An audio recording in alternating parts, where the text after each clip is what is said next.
Well, good afternoon, ladies and gentlemen. Welcome aboard Flying with Mike. Today's flight will be Omaha, Nebraska down to Alliance, Fort Worth, Texas. Right now scheduled approximately 2 hours of flying time, about 550 air miles to get down there. So sitting there again in the Zibo like we came in here with. So we're going to do one more flight in this, and then tomorrow we'll see what we can do, what other aircraft we have in the stable here to use. So we're on the ramp, cargo ramp at Omaha Epley Field. We're in the FedEx Cargo A ramp in case you want to join along. Down in the lower right hand corner you have the Discord channel if you'd like to join. And so I just thought I'd bring those up before we get into pre-brief.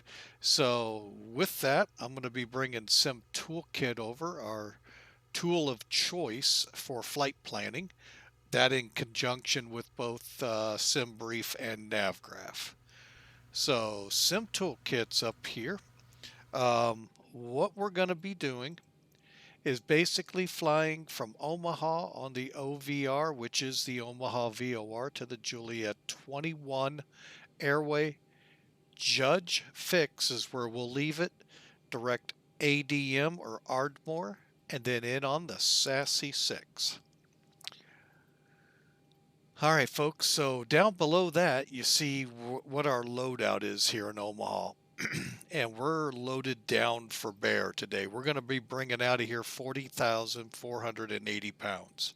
I've got things plugged in on my other computer here, so we'll see what we have once we get to that portion of getting things set up flow-wise on the cockpit.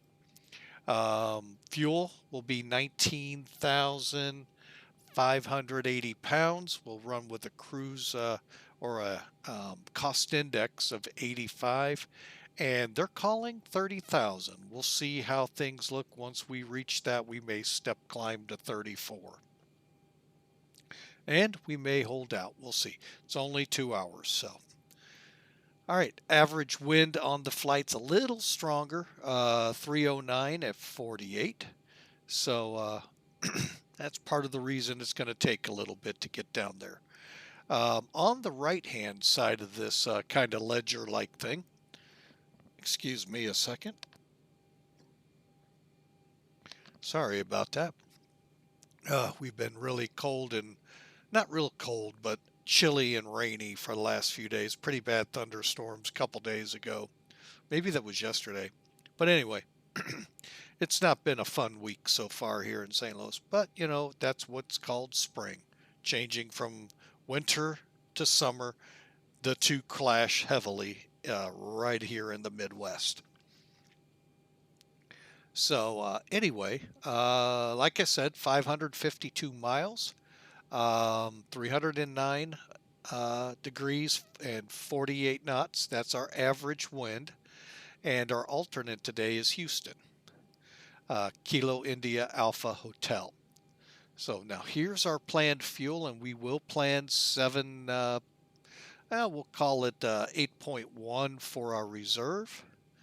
And running down a little further, here's the simple routing to Houston. It's only 250 miles. So it's not very far if we need to use it. Then here's our routing again from Omaha to Fort Worth. Finishing up here, we just went through the, here's the time. Sorry, I thought I jumped the times. Estimated 2 hours, scheduled 2 hours. So it's 2 hours, folks.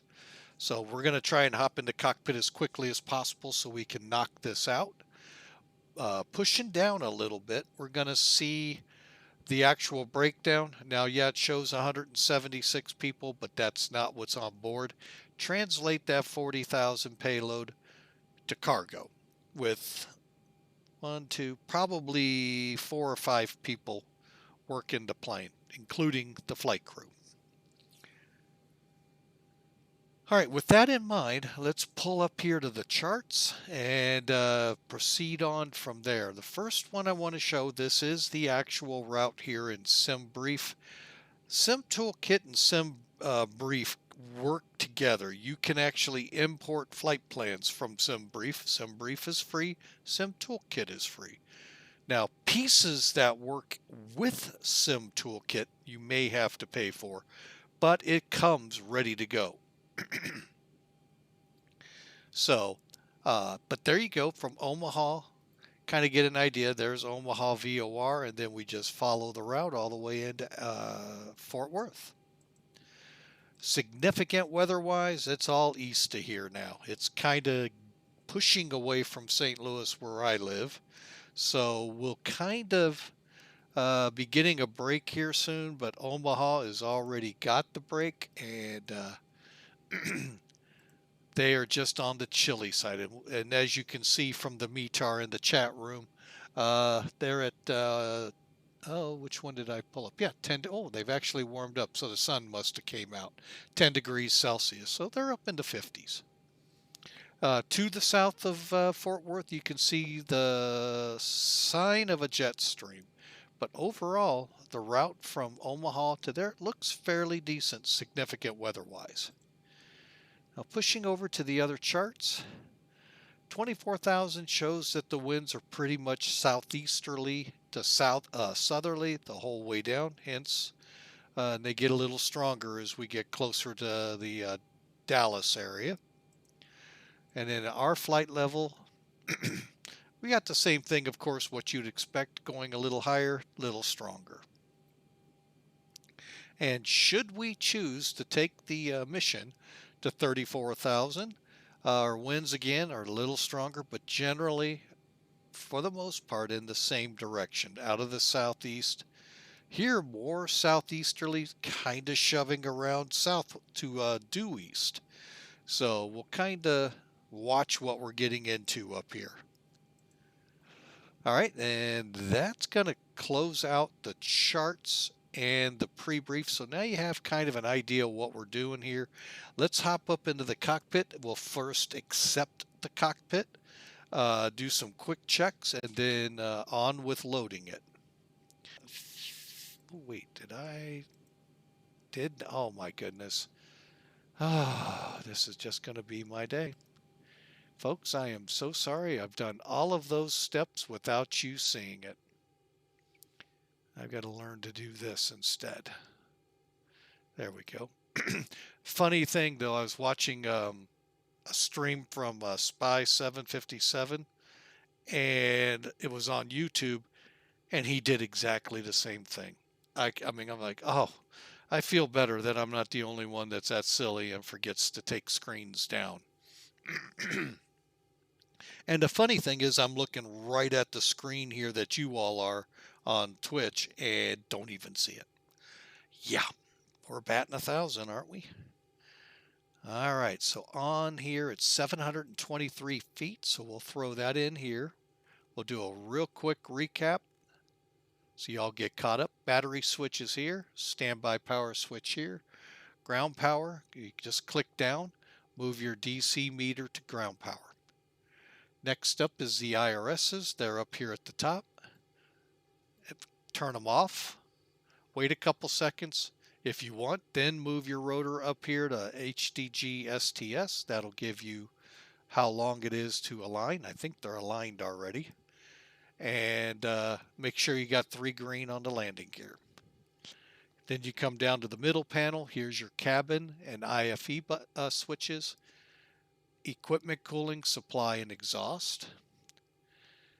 And where was I after that? Emergency lighting is here. Probe heat is here. These 2 switches, and yes, the lights will be on. Exterior lights are set logo and steady green and red on the wings. Hydraulics, engine 1, engine 2 are on, electric 1, electric 2 off. Fuel pumps are all off. That's these 4 switches plus these 2. These are left wing, right wing, center pumps. And we did the trim air, which is this switch right here. Kind of hard to see within the gray background. Isolation valve is this one here. Make sure it's either auto or open. Left and right recircs are right here. They're in auto. Engine bleeds right here. They are on. We're going to fuel momentarily. And then we put our cruise altitude in that you saw in our landing altitude. That brings us to where we'll hit fasten seatbelts, but we're not even going to have any passengers on yet because we're going to fuel. We're not going to have them on at all. We're going to make sure, though, the cargo is wearing its seatbelts and the tray tables and seat backs are in their full and fully reclined position. All right, so let's go ahead and from here, let's move over to loading the aircraft. Couple of things I did before this stream started. I opened the main door, which is in the locked position. Why is that?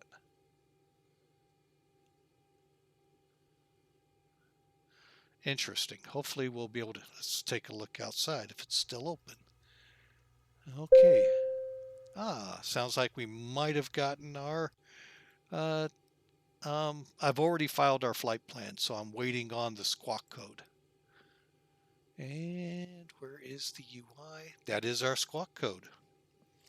All right, that is going to be, hang on. Let's see, 2425. Okay. All right, we'll put that in here momentarily. That is from POSCON, folks. So, starting to like it more and more. We'll see what happens over time here.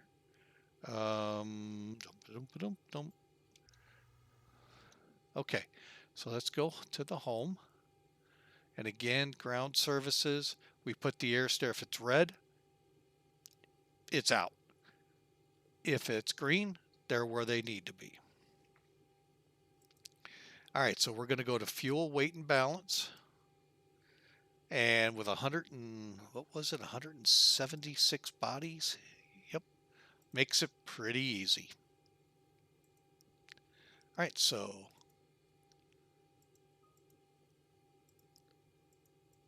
we just add them in. I'm not going to worry about delineating it out. Whoop. Okay, so hang on a second. Where's my handy dandy aircraft calculator? Cost me a whopping $1.50 at the Dollar General. All right, 36 times 5 is 180. So we're going to drop 4 off this one. Actually, we'll put 36 in. Drop 4 off of that one. All right, so we're at 33,757 already. And we need to get to 40. So with my handy dandy calculator again, 480 minus, dink, dink, dink, dink, tree, 757 equals. Okay, so we got to put 6,700 pounds on.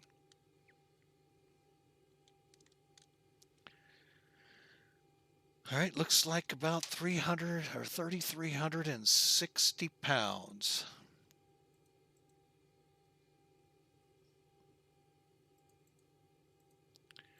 We'll do that.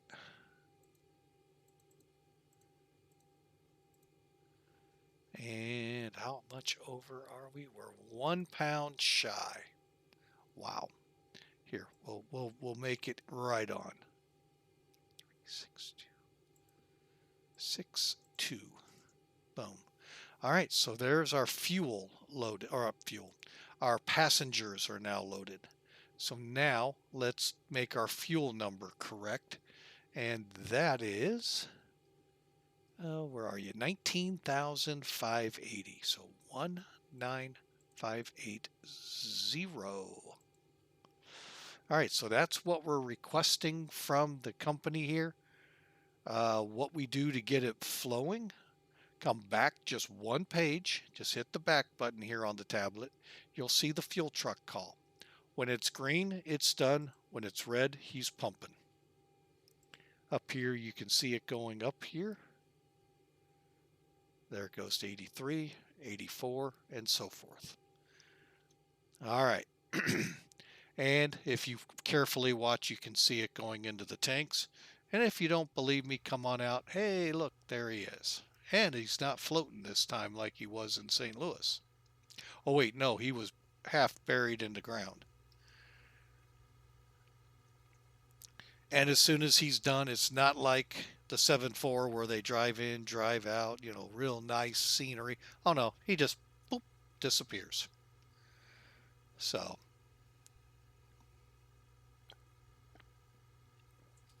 all right, so while we're waiting, let's come back. Let's see if there's some more items we can do. Let's go ahead and begin setting up our FMC. So we've already got our origin, destination, flight number in. I am just going to simply go to the next page and we're going to put in the route. And that is pretty simple as well. It's not as simple as the one out of St. Louis, but it's not far off from it. So OVR is Omaha.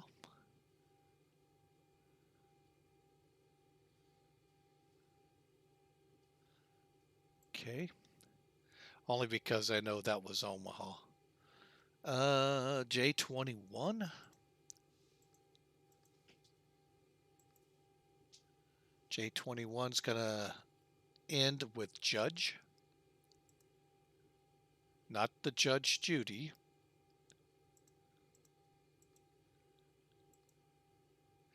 And finally, direct ADM.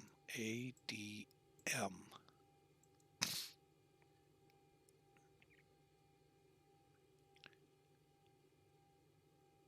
Ooh, I need to really look at these. Wow.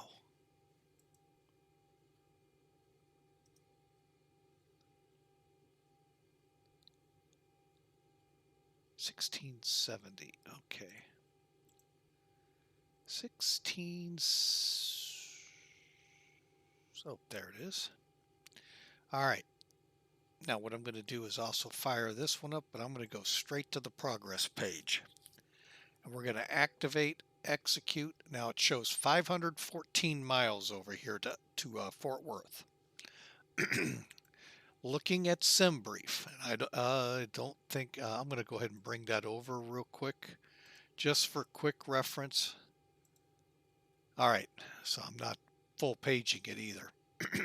On Sim Toolkit at the top, where we saw the cost index and the mileages, so long as it falls in between the GC/distance and the ground distance or air distance, because sometimes one of these two may be bigger.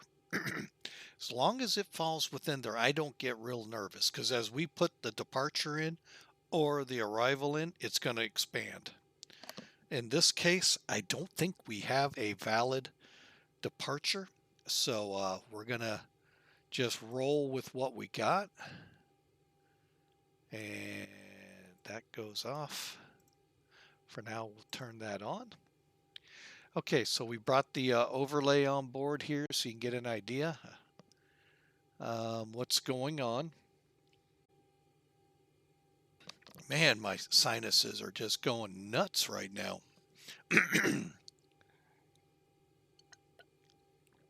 All right.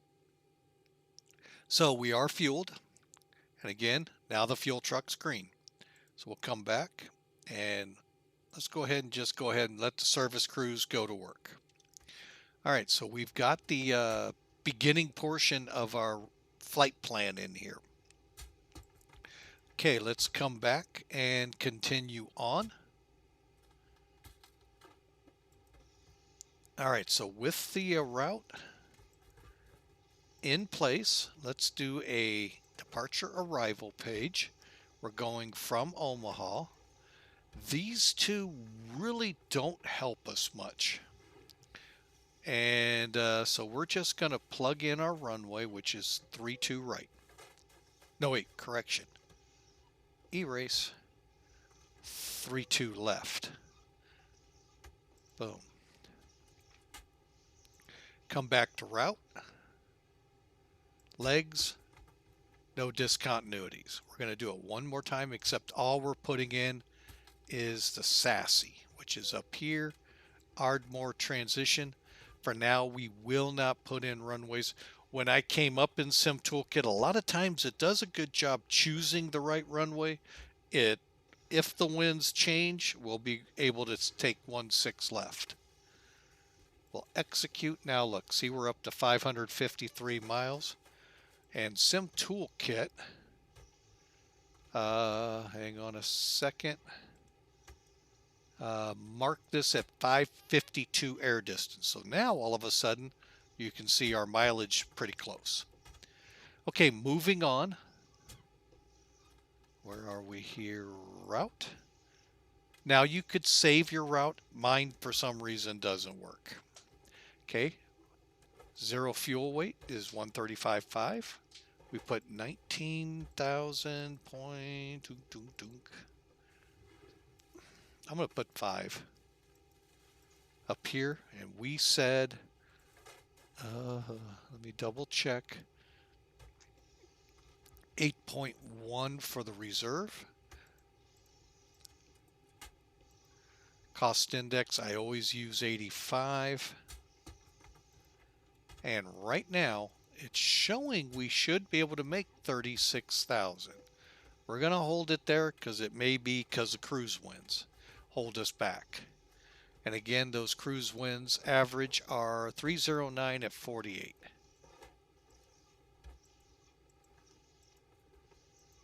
Okay, whoop, missed it. There we go. One day I'm going to learn what these all mean. I don't know and don't know in the information given how to find it. All right, so no, I did not want to go that route. I wanted to go this route to the N1 limits. Okay, this page I kind of divert to where you're not going to be able to see it. SimBrief does not give takeoff data. Sorry to say. I wish it would. It would be real nice, but I guess that would be real hard for them. So what we're going to be using is a combination of Professional Flight Planner and TopCat. They're both from the same company. One specializes in just the takeoff, landing performance, the other the whole flight, including takeoff and landing. We're going to compare the two when we get to that point. 135,259, so we're good there. And we're going to pull up the takeoff landing report. 32 left, 34 right. Okay, we'll hit weather update just so everything's up to date. 030. Whew. The winds may shift around. 030. 32 is 40. That's a 70 knot crosswind. Or no, 70 degree crosswind. Sorry, folks. Okay. Oh, great. We're back to that problem. Hang on a second. All right, we're going to just go with professional. Flight Planner has us at TO2. And what is it at? 31 degrees for select. Outside air temperature 10, and that is showing up top. We'll keep it at climb 2. Now we go to the takeoff page. We'll go ahead and just click CG right now. Winds are, Top Cat had that. Making sure. 30 at 18. 030 at 18. Runway heading 322. Oh, did it wrong again. And if anyone knows how to do the slope, feel free to put it in there. I would love to be able to start putting that in. X-Plane does model it. You'll probably see it. And then my acceleration altitude, I always make 1,500 feet, all aircraft. We are on a dry runway, so everything looks good from here. Next page. We are using flaps 1. Let's see how close it comes to my data. All right, my data shows 51, 52, and 56. Bingo, bingo, bingo. All right, there's our gross weight takeoff trim around 6.25. Okay, there you go, folks. We have done the portion of the preliminary checks called Route Performance Initialization N1, and we got our trim. And we've already done our altimeters. Actually, no, we have not. They are set at 3025. So all you got to do, bring it up. There you go. And it'll usually be right above. Kind of look at it. Should be for Omaha around 985 feet, which it is. The other side updates automatically. Next on the list is firing up the APU. So to do that, let's head up top. First thing we got to do here is turn on the left aft pump, which is this one. Once it's on, click 2 clicks the APU switch. The light will come on, and in a few minutes you'll see it spool up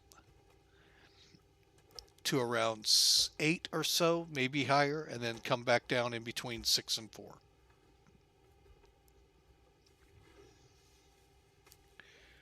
There it goes, spooling up. And basically that means it's actually on. The EGT is coming up, and then once it reaches peak, it'll start cooling down as it gets to its operating parameters. Pretty simple stuff with the Zibo. Folks, if you fly Microsoft Flight Sims prepared, not necessarily 2020 because PMDG is not there. But if you fly that PMDG 737, be it the NGX, I don't know all the NGU, I mean, they've got so many different designations on it, but basically it's the PMDG 737 800, any of those 4, 6, 7, 8, 900 versions. This is pretty much the same aircraft. So what you do here is what you do there. The only big difference is you pay $60 over there for it. It's free here. Okay, so continuing on, we are stabilizing out. APU gen is lit up. Next step would be turn the gens on. And the light goes out. Make sure, because I know, there we go. And then all we do is turn the bleed on. We'll see the air coming in. Then move our DC to APU gen. And that, folks, concludes the preliminary checks for the aircraft. We're going to move into pre-flight procedures, and there's not a lot.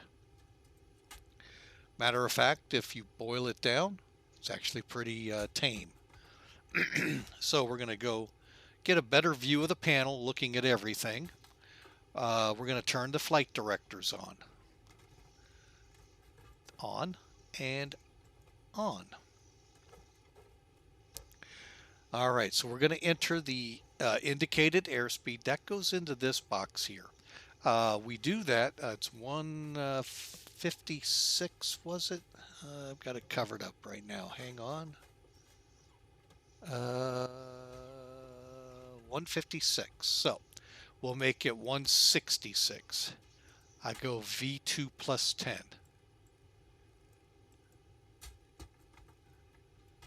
Okay, and runway heading. I think it's 323. 346. Whoa. Oh, yeah, I'm looking at the wrong one. 322. That was St. Louis. And we're going to 30. Not 3,000, but 30. Like I said, we probably will go higher. Okay, and we got our altitude. We've got our Mach indicator in there, and we've got our heading set. We're going to do a quick reset on our fuel used. Then we're going to head over here to the minimums.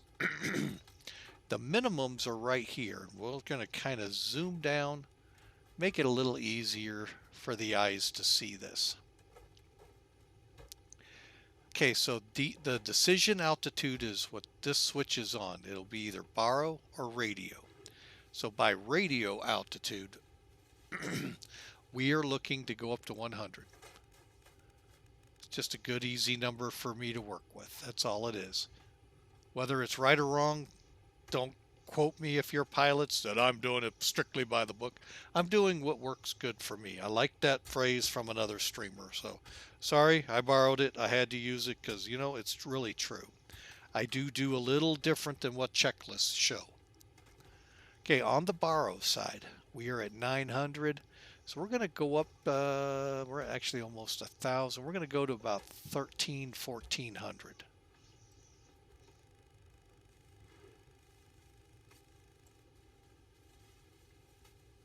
Now let's just do 13. Okay, nice thing here. What you set here translates here, so you're not duplicating like you do in the 7.4 and mini PMDG aircraft. So I really like that feature. I wish it get incorporated into more, but they want it more realistic than more functional for a single pilot. All right, so we've got that set. The minimums radio baro is set. Landing gear lever right in front of us is down. Speed brakes, let's just come a little further down. Okay, they're down in the down detent. Thrust levers are closed. Reversers are down and closed. I just move them to make sure flaps are up and showing 0 up here. Okay, parking brake is set and the light is on. Now that we're aligned, let's go to the yaw damper and turn that on. Folks, we can now board the plane. So we'll go ahead and stop the servicing. Let people flow on. Granted, think of these as cargo walking their way on the plane. I wish it was that simple, especially from my truck driver days, but it is what it is. All right, folks, that brings us to the push and start on this checklist. We're going to get caught up here real quick and catch anything that was missed, because there's always one thing I know we missed, 2 things at the most. All of those were done. All of those were done. And that's it for that. And pre-did all of these. Doink, doink. The tough ones are now coming, and this is where we catch it. Okay, so boom, boom, boom. We'll do the oxygen here. And takeoff config. I'll show you where those are. Hold 1, hold 2. Okay, we're just going to stop there so we don't get ahead of ourselves. Hang on a second. First thing was oxygen. So the oxygen check is here. When this gauge is installed, it's not on my 747. So it's not on that version from GitHub. Just push the button, hear the air, it's working. Oh, I went to the wrong checklist. Okay, oxygen. All right, now I said I would point out where the, boy, I'm batting really 1,000. Takeoff config, cabin altitude lights are extinguished. Okay. Cockpit config is one of these. Also, your stave out of trim is there. Cabin altitude is up here. Oh, I take it back. It's one of the lights that come on this bar. Okay, back to it and let's go through it. We got one more big thing to do here, and that's on the first officer. Okay, flap levers. We'll get the radio set for departure, which they really are already. Okay, that's the cabin for captain's pre-flight. Now this one is much longer. Of course, they're going to make the first officer work more. He makes less. All right, we're going to do the fire protection check real quick. So to do that, we come down. Here's the T handles for engine fires. The test switch is right here to the right. Just 2 buttons light up. To the left, oops, you see what lights up. That's it, folks, for that. Then we do a quick check of the agents, and we test the cargo. And the cargo means underbelly, not the cargo bay. Although maybe on the cargo planes they're tied together, I don't know. I never thought to ask that question. That's one that I hopefully will remember. Okay, so that all worked. Doink, doink. We got those. We got that. All of this. And we got all of this. Again, right side is our ignition. And he's already checked his oxygen. Hold TO1, hold TO2. I'll show you. We're not going to move the auto brakes to RTO just yet. We'll do it right after pushback. Okay, so what's hold 1, hold 2? Because that brings us into the before start checks. Okay, that is right here, folks. We just hold it up. That's hold TO1. Everything's yellow. Down. 2/3 red, 1 yellow. And guess who has 1 too? The first officer. All right, so there you go, folks. And I'm going to go ahead and turn off the TCAS just because it annoys the heck out of me when it's on and I'm on the ground. Okay, so we're, like I said, at the before start. Let's go ahead, do those real quick because they're already done. And then what's up next? Push back here as well. All right, so what we'll do, click up to the top. Oh, radios. Let's get those real quick. 1630, that is our OVR fix. And that's all we need. We'll get the others en route for the ILS. With POSCON, if you don't have ATC, you use common traffic frequencies. That actually comes up when you file your flight plan. When you file your flight plan, it shows you, you'll click send, you get a mic click, it sounds like your mic's clicking, and then it'll respond back with a page saying, on that page you'll see towards the bottom the ATC you type in and you put your flight number in, but also below it it'll say your common traffic frequency. So if ATC's there, you go to theirs. If it's not, you go to that frequency. In this case, it's one of the Unicom channels, 122.95. They do ask us to be on the guard channels 123.450 when outside of airports, or 121.500, which is the big guard channel. And then I've also got it set over here. So, and then I have not put in my squawk yet, so let's do that now. 24. Since we're on that one, we'll get it to 2425. And we'll hold it right there. We're going to test it here when we're just about ready to push back. All right, folks, thanks for sticking with us. We're just about ready to push. The last steps we have is hopefully we'll be able to retract the, close the door. Let's see what happens when I do that. Cool, we got them closed. Please excuse me for having that frog in my throat. Man, it is just killing today. Okay, folks, let's do the pre-flight checks, and then pushback checks. We're going to do those while they're on their way. So we're going to open up our plugins, come down to Better Pushback, click Pre-Plan. Here is the yellow line. So I'm going to set the plane about there. With the mouse wheel, set it to here. Hopefully this won't be too loud for you when I click Enter. Ground to cockpit, plan acknowledged. Call me through the menu when you are ready. And we're going to go ahead and call for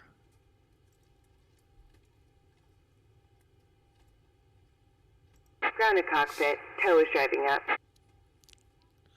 Okay, so while we're waiting, pushback checklist. First thing on the list is System B, electric hydraulic pump to on. That is this one. Any collision lights, go figure, turn those on. Position lights are already on, and we're not going to arm the auto throttle. On the other one, transponder as needed, parking brake by ground, and then after pushback we'll go from there. So down here, let's see if we can get a test.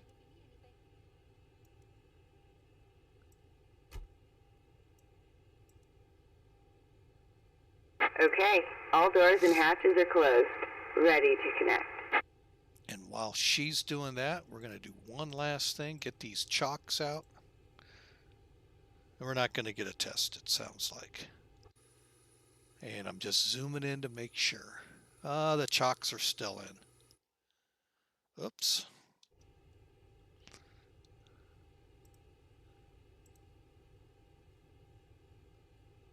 And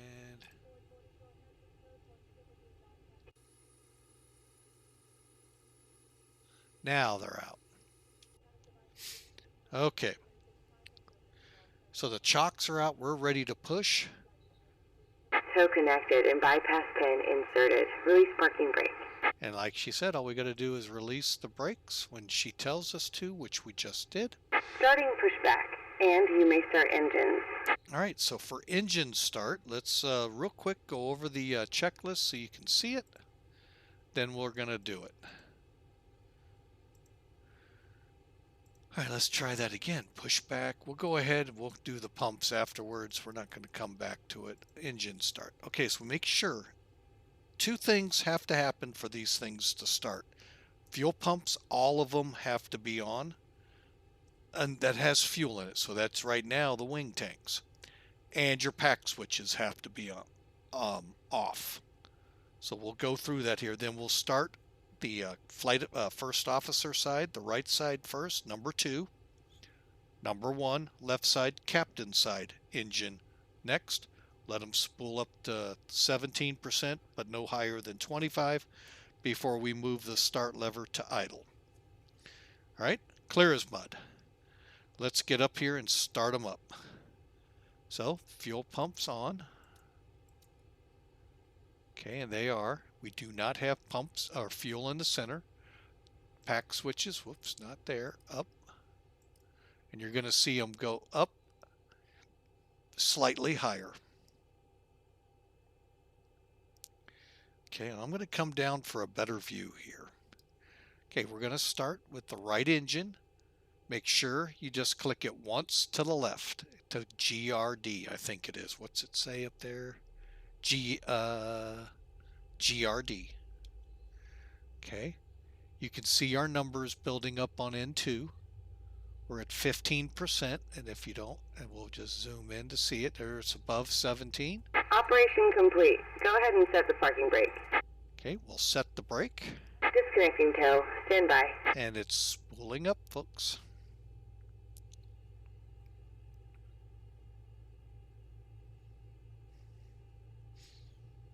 Take her a few minutes to undo what she's doing out there, so we'll hopefully be able to get the second engine going. All right, now I just noticed we do have fuel in the center. Why didn't I see it the first time? Hang on.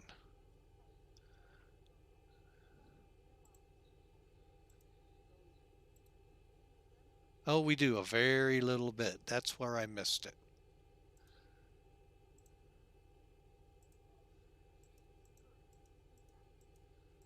Okay, and I'll show you the rest of this on the next start, because it's the same. I'm going to go ahead and let her get going. And we have stabilized. EGT is no longer rising, N1 or N2. All of the other gauges are okay. All right, so starting number 2. I'm sorry, Tow number is 1. disconnected and bypass pin has been removed. Hand signal on the right. We'll see you next time and have a safe flight. And thanks for flying with Mike. Now, when she said the bypass pin is removed, that's when we can click the other system to turn it on in the real world. In the sim world, who cares? We are at way over. Sorry, I got distracted. There we go. It'll still light off. There it goes. Let's take a look outside at the Zibo.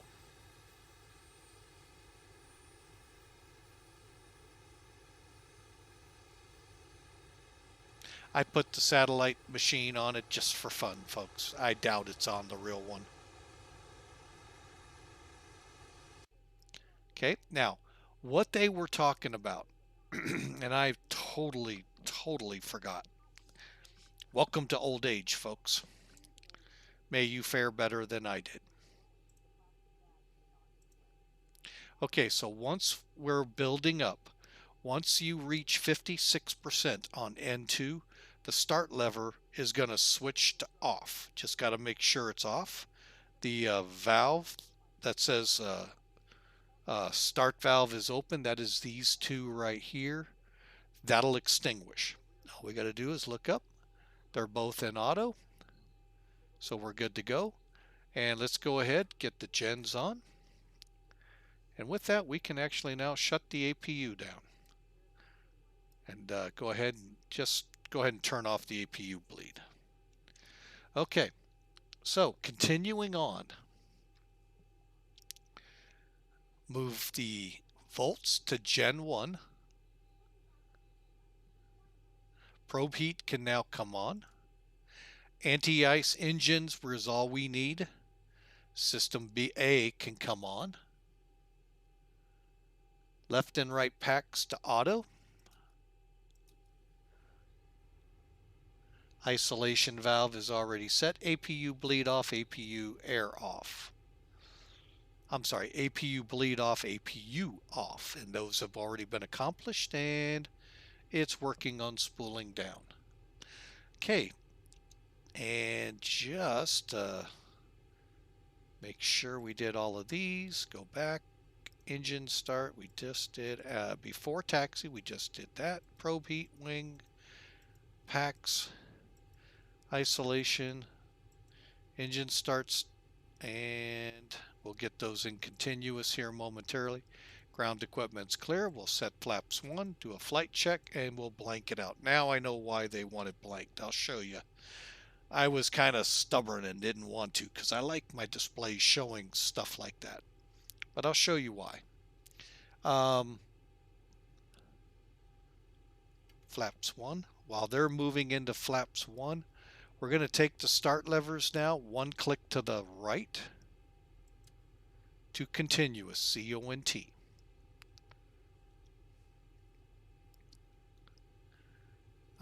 Anything else out of the ordinary over? Start levers are already in idle.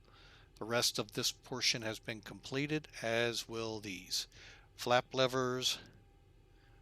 Hang on a second. We'll just go to the next page, which is takeoff. You know, I am really batting 1,000 with clicking on this thing. Okay, so to do, what I like to do is kind of get in the middle here. We'll simply click STS up here. That's going to bring up your hydraulics, quantity, and pressures. At the top, here's your brake pressure, or brake pressure. How about brake temperature? And then down here is the position of your flight controls, ailerons, rudder, and elevator, and your spoilers that assist in turning. So we just simply go right, then left for the aileron checks a couple of times.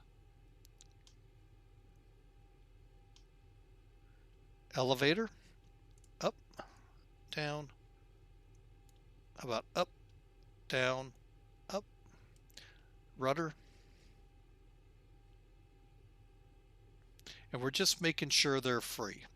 And then I do them all one time, well actually a couple times. Okay. Make sure you do. Folks, if you're real world pilots, you should be for sure doing this. But in the sim, it's more forgiving. In the real world, if you don't do that check, you could end up in a farm field or a building right after takeoff because you're not going to be able to lift the nose up. The gust locks are still in place when you don't.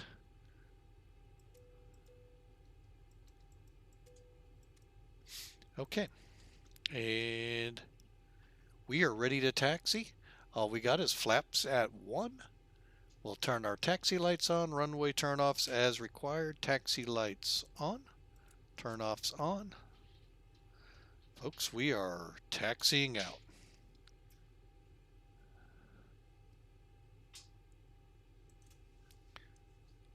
Now, 3-2 right. We didn't do a departure brief. We're going to kind of, I know we shouldn't do it while taxiing, but we'll do it at the end of the runway before we take off. There isn't much to it out of here. It's basically, well, I'll just kind of show you where we're going.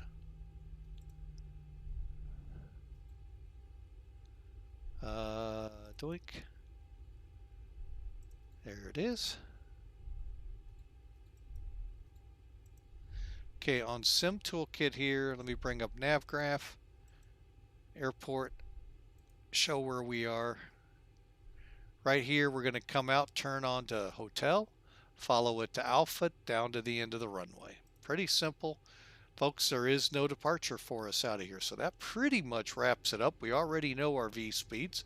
It's 151 for V1, 152 for rotate, 156 for V2. So now, for those of you unaware of what those all stand for, hang on a second. Let me make this turn.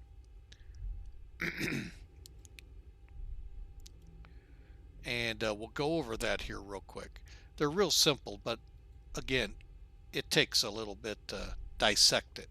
So we're taxiing out. And any of these side taxiways we can take to Alpha.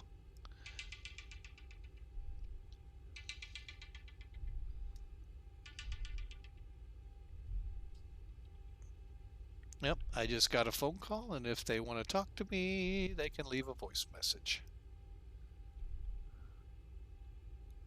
Of course, it's probably the lottery saying, hey, you won $1 million. I'm sure they'd call me.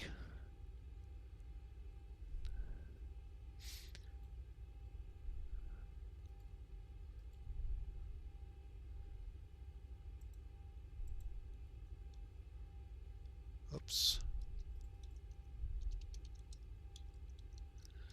And just to give you a little update on the weather here.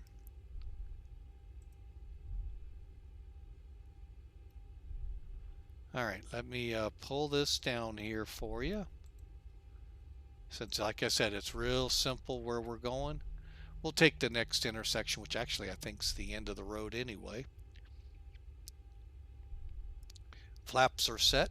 The V1 is your decision speed, and a lot of pilots will tell you V1 is actually reached in your mind long before you actually reach it. And that's just the speed you do it at, or prior to. You already know if you're going to reject usually before you actually get to that speed. But that is your point. If you pass that speed, you are committed to flight unless something catastrophic really happens, and then you're committed to going off the end of the runway. So, but if you lose an engine at that point, you should be able to get shut down or get it stopped on the runway without going off. That's the key with V1. Rotate, I think we all know that's pretty self-explanatory. That's when you pull the nose up for takeoff. V2 is the one everyone's always curious about. Basically, it's the speed at which you should be leaving the ground and be able to clear 50 feet, a 50-foot obstacle at the end of the runway. Meaning like trees enough that are back where they're supposed to, you should be over them. And then we have it set at 166 for our climb out. I'm going to turn on this one just to let y'all know. Got lost with what I wanted to do. And all right, so here we go. Let's take a look outside the airplane.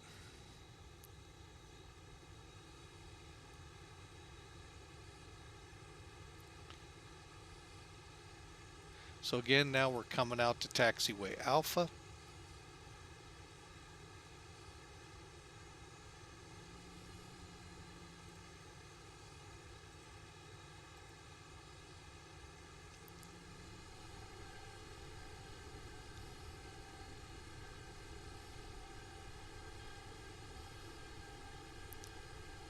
All right. And once we get squared away on the taxiway here, we'll do the before takeoff check. So when we get to the end, we go. Almost around the corner. And folks, the taxi speed that you should be taxiing at in the real world ultimately shouldn't be faster than a brisk walk. Because folks, try to stop something that's 145,000 pounds, I think is what we're grossing. 154,000. Folks, I drove an 80,000 pound rig. It isn't easy to stop. I can't imagine stomping on the brakes right now and trying to stop this in the real world. It ain't gonna happen. It's gonna go ba-dum ba-dum, ba-dum ba-dum. So, back into the cockpit. Let's do the before takeoff checks. We are on takeoff procedure there. So over to the other one. Before takeoff, engine start should be in continuous. They are. Auto brake is now time to go to reject takeoff. Sorry for making you sick. Prior to the flight. Runway lights will come off. Position lights are already set in the steady. We'll turn them on strobe when we get to the end of the runway. ATC will go to on the transponder over to TARA. Once we cross the runway, we have no traffic in front of us, we'll get our radars on. And folks, we'll go to RNAV. Oh, it's not going to let us do that. Okay, that's probably because we have a discontinuity, just to make sure. We do not. Okay.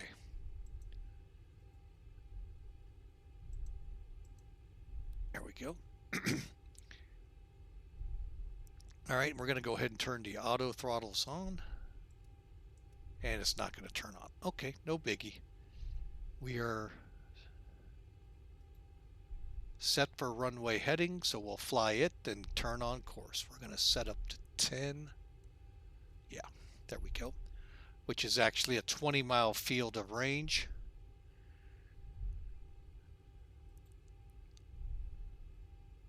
And we're going to blank the lower cam, ECAM. To do that, we just click engine one time. It's now blank, but you see how all that data is right there. And we're getting close. That ends, folks, the before takeoff checklist. The only thing we have left, turn the strobes on, turn the lights on, set the clock. Now the clock that I did not turn on, I thought I did. This I normally turn on at pushback, and it's just so I get the difference in time. It's just something I do. But folks, we're not far from the end of the runway, so you might want to make sure your seatbelts are in place, tray tables all the way upright, and your seat as well. And get ready, because you never know what'll happen on a takeoff with Flying with Mike.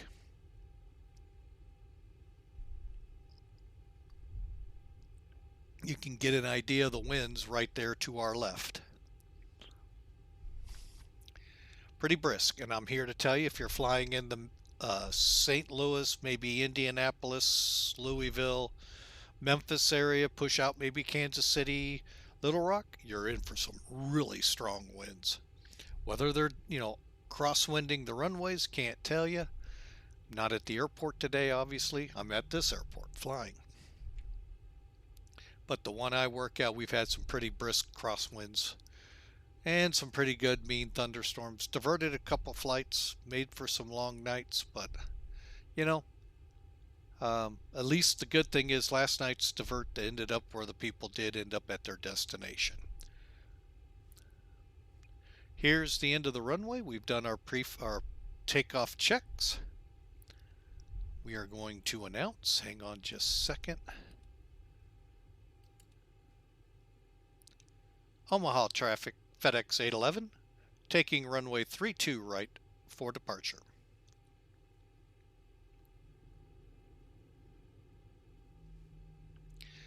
And when I hit the brakes for some stupid, silly reason, it turns off my collision lights. So, all right, we're getting ready to go on the runway. So let's go to strobes. Up 2. All right, here we go, folks. 3-2 left. Always verify your runway, folks, especially you real-world pilots. There have been some really nasty crashes when crews don't verify they're on the right runway. Sounds like something pretty simple, easy, straightforward. Well, should have been. Why was there a crash?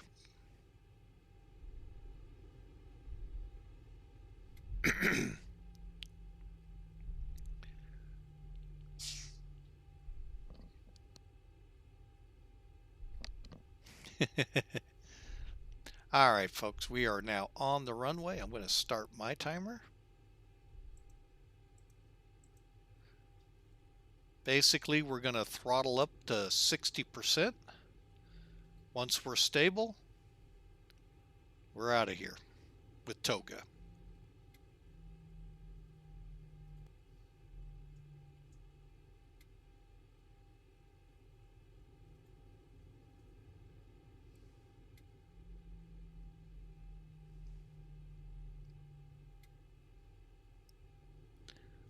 Okay, just waiting.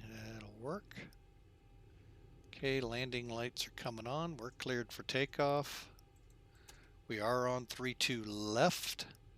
It's confusing the crap out of me because I'm used to 3-2 right at where I work. 3-2 left is the military side. Okay, straighten out here. Here we go. Why I use 60 is look how simple it is to glance over and see when we're stable.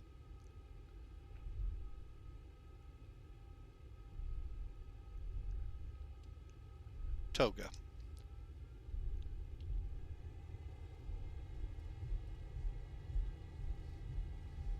Airspeed's alive, and we're getting... Why it just loves to pull so hard to the right, 80 knots. I don't know.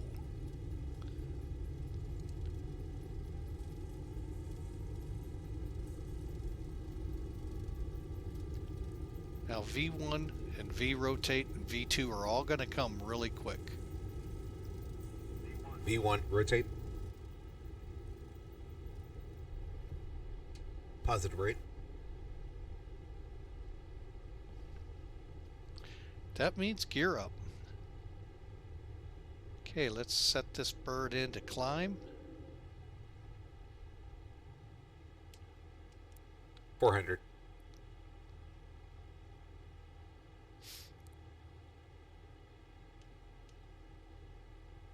1,000.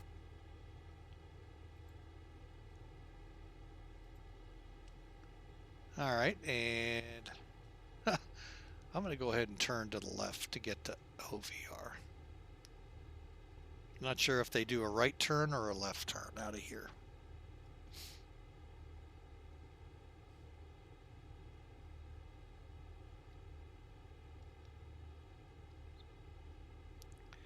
Okay, crank on it a little bit more. Okay, traffic's clear. We'll go landing gear off. And those off.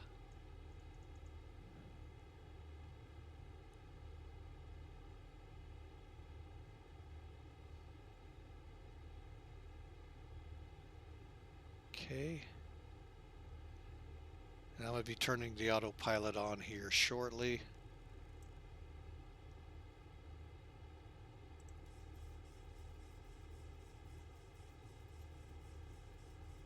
And there it goes, speed up past flaps 1. Once we get the flaps transitioning, oh wait, I got one step I want to do. Just helps me in the climb.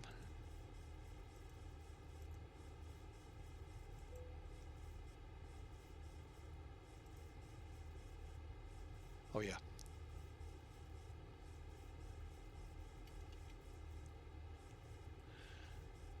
Okay.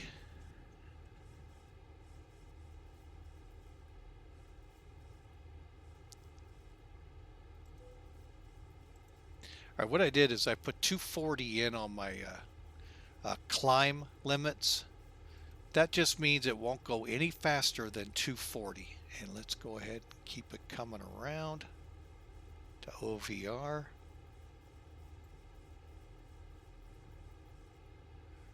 See what LNAV does.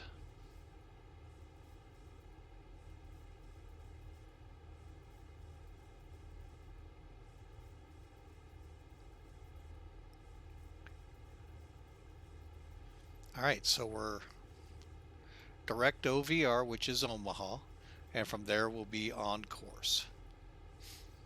And real quick, after takeoff checks, air conditioning and pressure is set. Engine start switches is where we're going to hold. Let's take a look here. V1 autopilot, flaps have retracted. Auto brake is off. Engine start switches back to auto, which is these guys right here again, folks. Landing lights off at 10,000, altimeter set. And just go through these real quick. Hopefully you're reading as fast as I'm going. We pretty much did them all, just not as pretty and elegant as a captain in this plane would.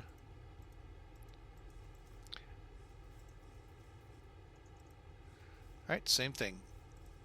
Okay, so we're holding there. And again, down here, we'll zoom in. Engine starts are on auto. Landing gear is up and off, verified. Auto brakes off, flaps up, no lights, and altimeters are still set. That takes us to the descent. Okay, 6, down to descent. Okay, and we're turning on course, by the way, folks. And we'll, for now, go ahead and get rid of these guys because they're kind of in the way. But fuel, we're already burned almost all the fuel out of the center tank, which is cool.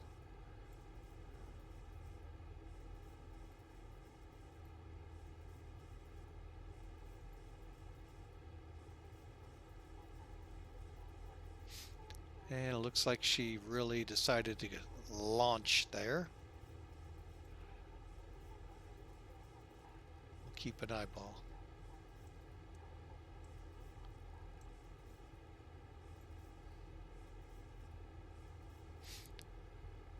Okay, and there she goes, building speed back up. If not, we'll take over and get it going right.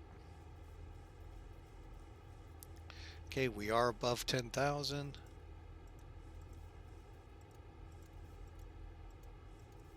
Now these two last ones are in the center.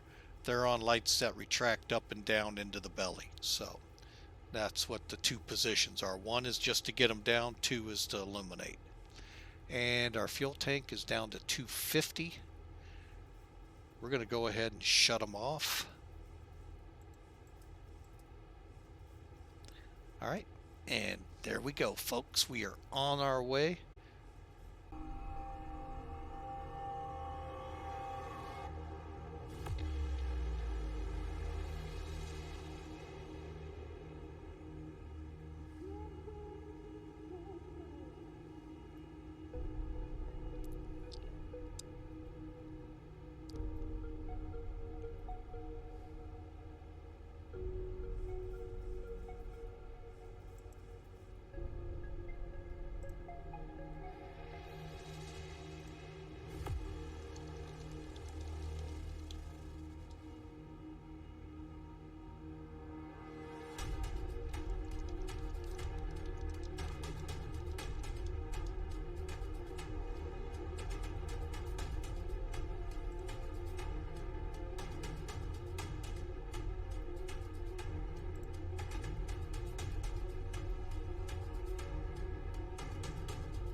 Okay, so we are through 33,000. 1,000 to go. See if it holds up here.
sassy. Okay.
I would have swore I turned on my radar.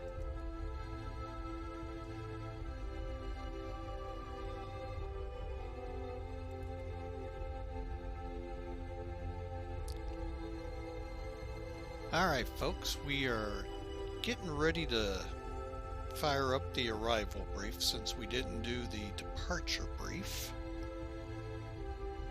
Yeah, let's go to the middle, makes it easier. Okay, so y'all can see Ardmore ADM is 263 miles out. Top of descent is now closer. As we plugged, oh, I'm sorry, it's a little further out, 281. We just plugged in the runway for the arrival, which is basically vectors onto the localizer. Hopefully we'll be able to land VFR. Okay, looking at our winds, they're pretty close to what we were forecasting, so that's good. Okay, 391. We're going to give it about 100 miles, and then we'll get into the arrival brief. This is, for me, yeah, pretty much a short flight. It's 2 hours from Omaha down to Fort Worth Alliance. So we trying to get it in here before it gets too late here in the Central Time Zone. So plus I'm coming off a 24-hour shift. It's been a rough couple of weeks out here in the firehouse, so try not to stay up too late tonight so I can try and get some sleep. Keyword try, but hopefully we'll succeed.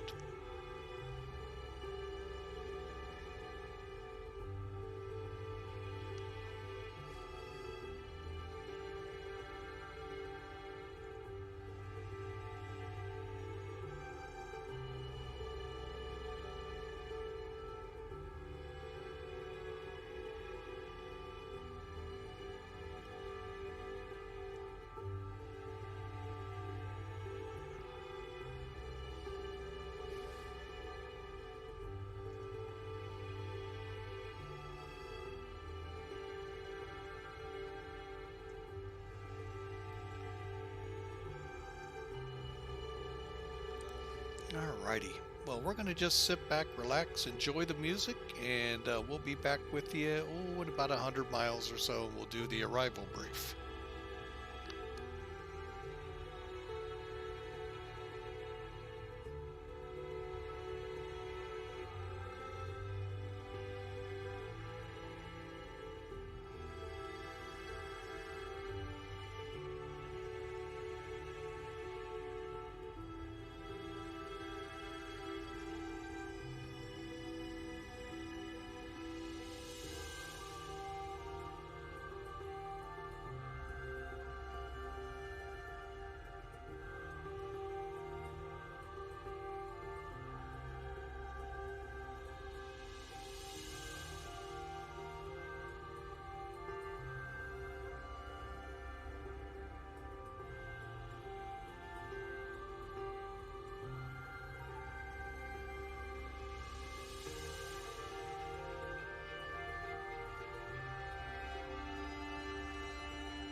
All right, so for the arrival brief, of course, we need the old favorite standby of Sim Brief, or Sim Toolkit, sorry.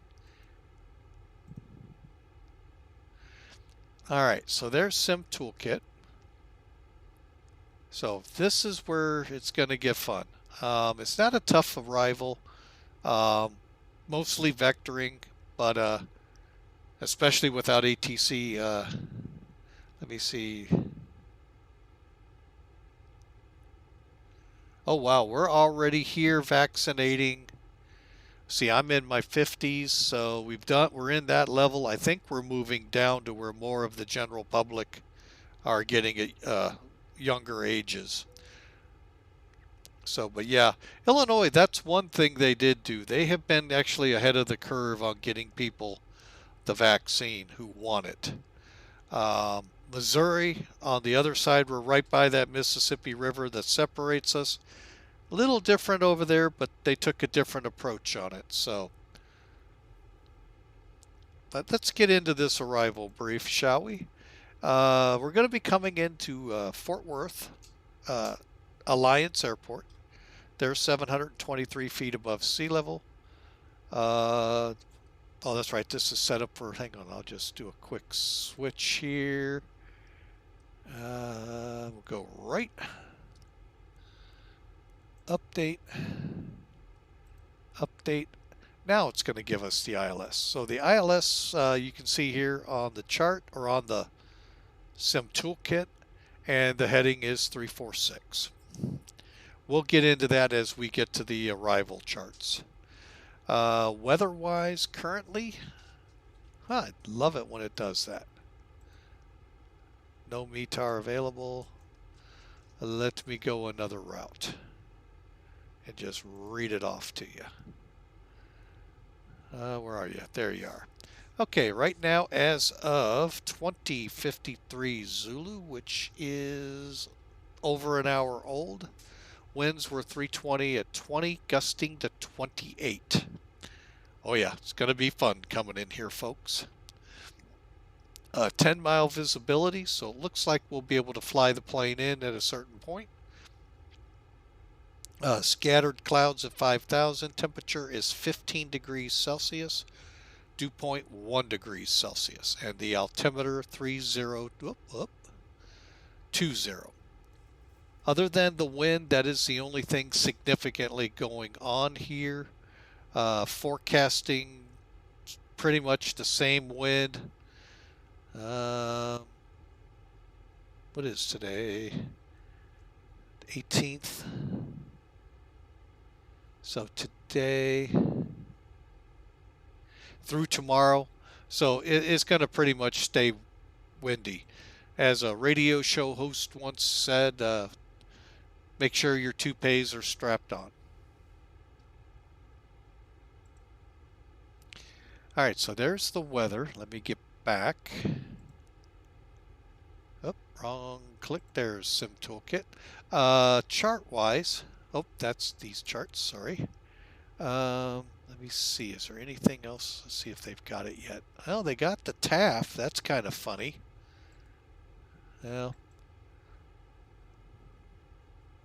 all right, well, let's just go ahead and hit the charts, shall we?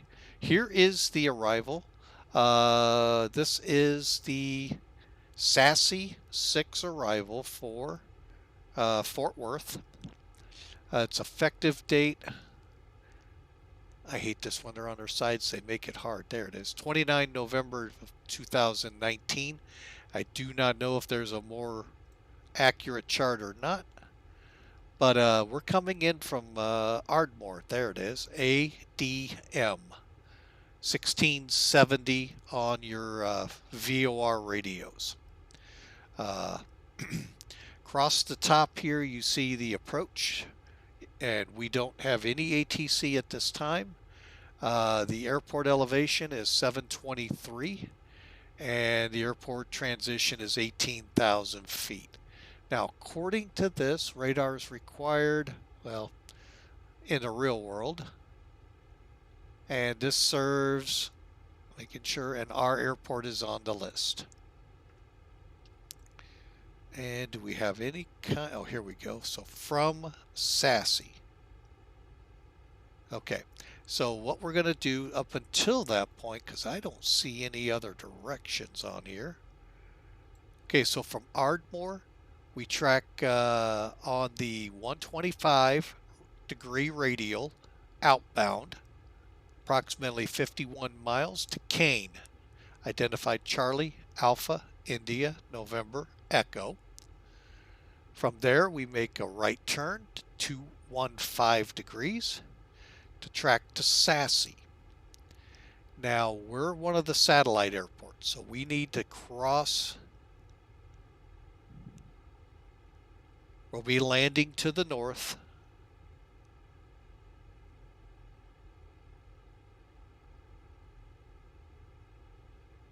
Okay, I think this means those landing from the south, which will be 11, because there's no reason for us to be at 10,000 that far away from joining the localizer.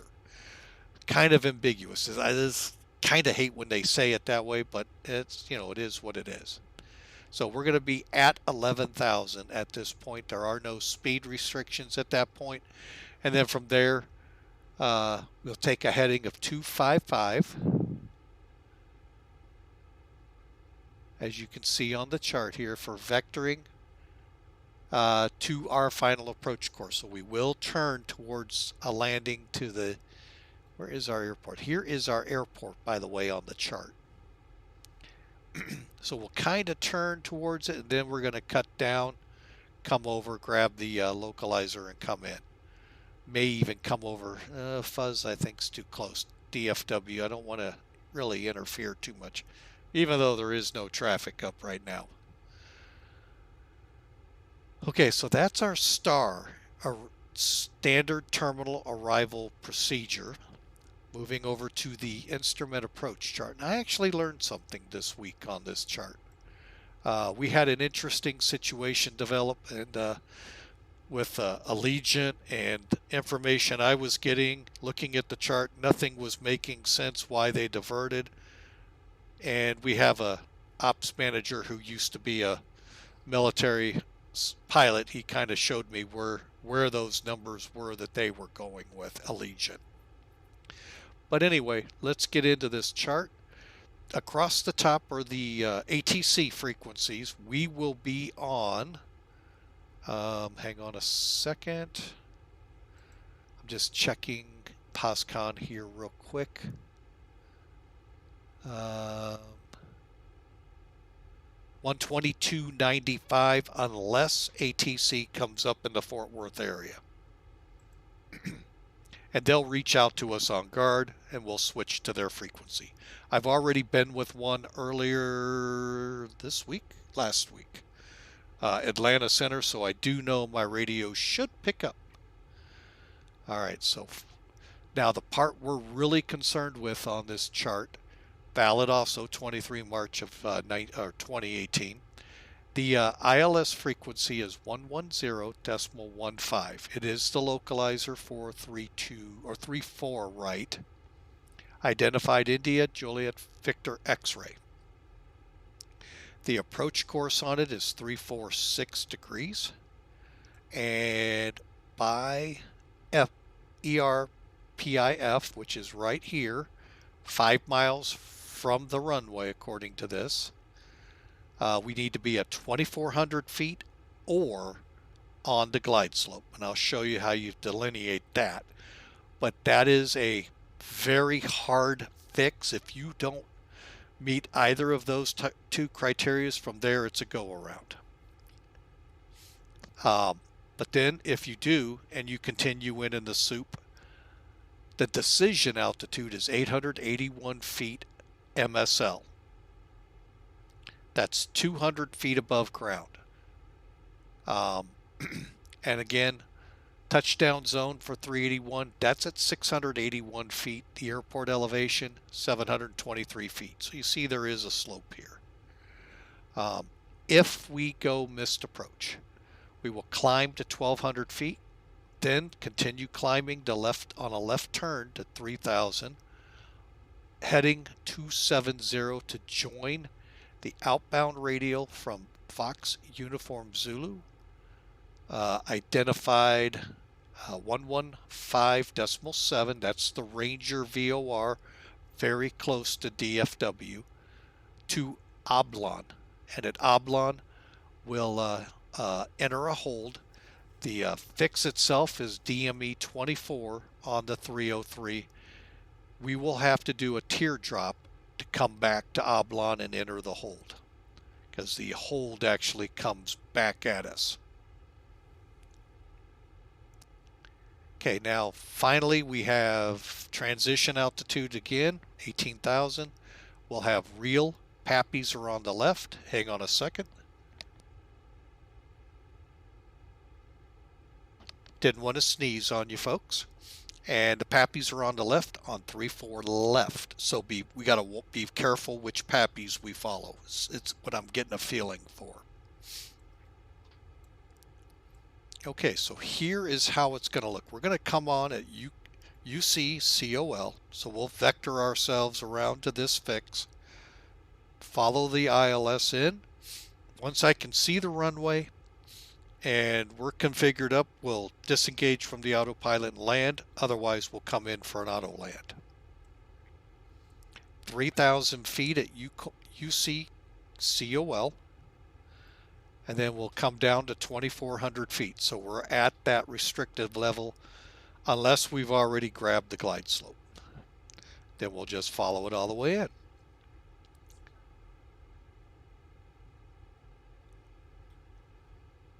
And this gives you how to determine a 3% glide path from ground speeds. Holy crap, if you're coming in at 849, wow. I have to talk to him about these. And this is your times to missed approach, which is right here. All right, so we got a Mulser if we were at night. Doesn't really tell us where the pappies are. Then this is shows us pictorially what we're going to do. 1,200 feet, left turn, continue to 3,000, 270. Intercept, they don't tell us that, 303 out. Usually they do. Now, this one actually is easy to read what the RVRs are, the minimums. Mid-America Airport doesn't have, is this a Category 2 possibly? No, this isn't. Okay. Because ours is Category 1 and that's what this looks like.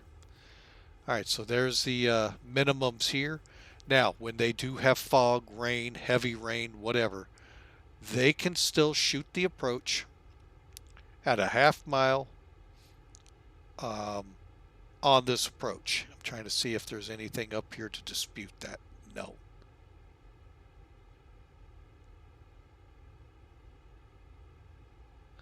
But the RVR has to be 1,800 feet or 2,400 feet, and with flight director or autopilot. So if they do have bad weather, half mile or 1,800 on the RVR is good for us to come in. That's where it is. Now in Mid-America, all it says is MSL or 200. No, what was it? I'd have to look at it again. But everything matched up for that Allegiant flight. It just diverted, and he told me, no, you had to look where it says the RVR on there, and he showed me where. I'll pull it up here one day and show it to you. But so that's what that's concerned with when you're coming into bad weather. Those of you learning how to fly, you'll learn that in your instrument training, not in private training, because you better never be in weather that bad that they're giving you an RVR. You better be at least 3 miles visibility in the US. Out in the rest of the world, I don't know how it works.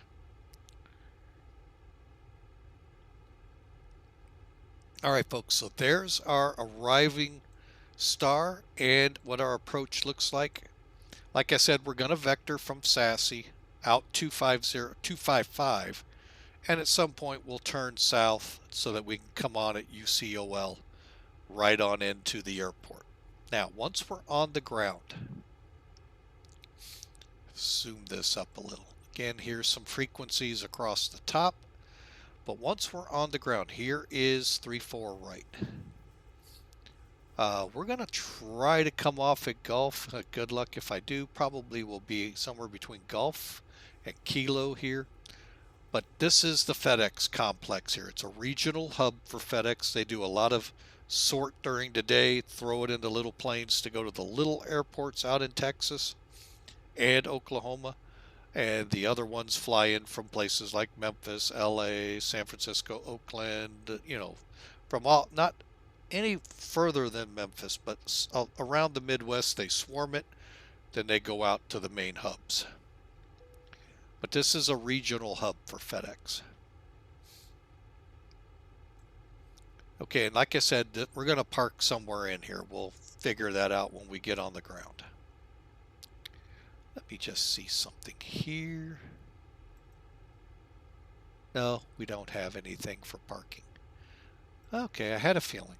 So, all right, so you can kind of see where we are now on the chart. We're getting close to Ardmore, which means we're getting close to top of descent. Now, what I was doing before the arrival brief, besides killing time, what I was doing, let me get over here, fade that away. I was putting in the rest of our arrival. Our top of descent is 50 miles out, so I want to set, what was our altitude?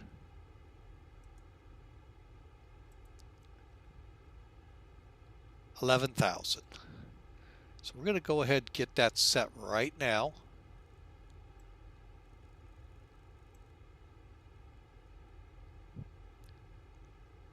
Okay, that's good. Let's go ahead and get into that checklist real quick, then I'll show you what I was doing. We got that set. We'll descend at the right time, turn the engines to continuous again. And then I don't think we have any more. Okay, we've completed that one. Our descent, we'll check, we've got our pressures checked. We'll check we got to set the VREF and switch over to radio and get our nav radios set up and set our auto brake. So let's do those things real quick because they're more important than showing really what I was doing. Come down to the radios first. 110.15.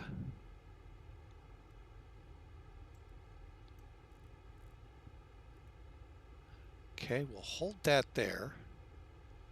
15. Boom. Yeah, we might as well. Okay, come up here. Actually, we'll go here. And the heading was 346.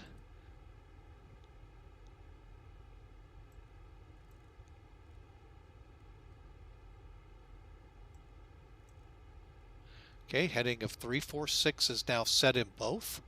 We're going to auto land at 3.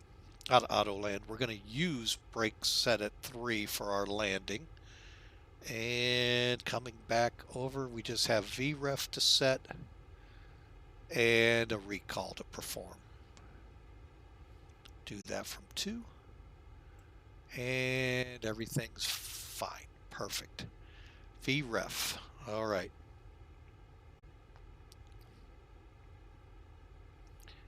All right, altimeter's 3021. Let me get that set in here real quick.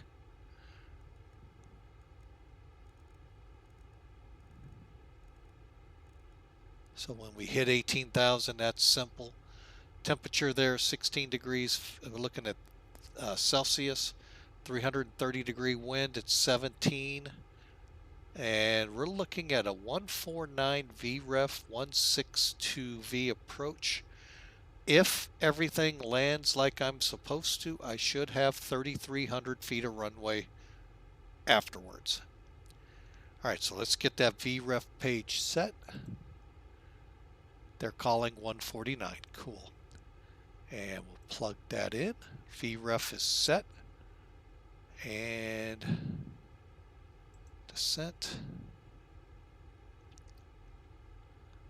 We are set. We're going to go ahead and descend down. All you do is go to the descent page, click descend now. If you were in a different country and needed to set a new transition altitude, go to your descent page, click forecast, and you'll find it up here. Again, Zibo PMDG. Default, you won't.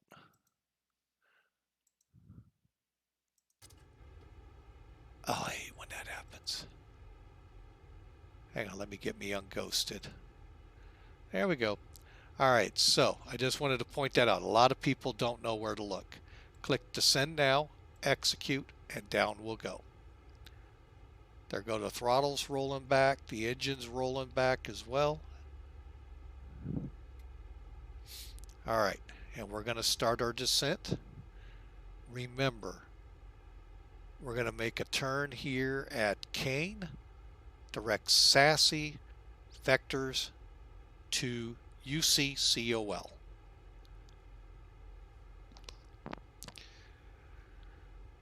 right, folks, didn't mean to barrage you that much with information, but it is the arrival brief.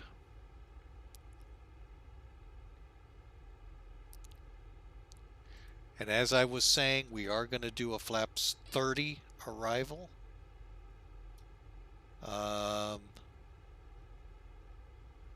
Onto a dry runway. Winds 330. The good thing here is they're pretty much right down the runway. And 16 degrees Celsius.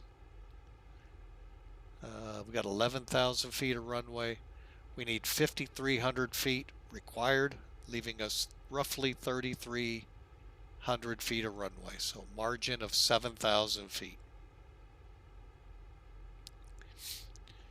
All right, there is your arrival brief, and we are in descent. Let's make sure I've done everything correct here. At 15,000, they say turn those on. Guess what? We're going to put them in their seats already. They are. Continuous, continuous. Okay, just checking all pressurization. We should have gone up to 34, but we didn't get any warnings, so we're good. Coming down to 11. Auto brake, nav radios, all set. Cool. Next up is the arrival or the approach procedure, and we'll do that when we get over transition level. All right, so let's take a look. Since I haven't had it outside very much, let's take a look at the beast we're in.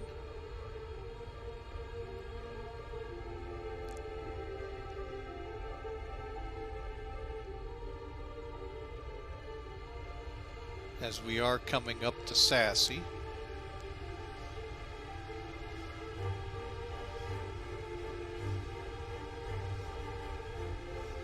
Looks like there could be some storms in Texas.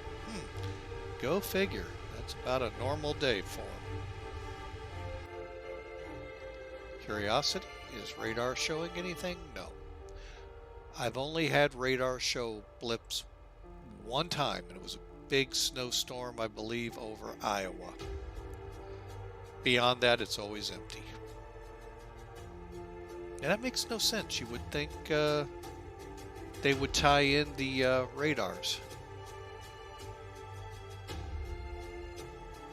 Alright, here comes SASE, and we're going to be turning to 255, continuing to 11,000. That's not bad though, we're about to cross transition.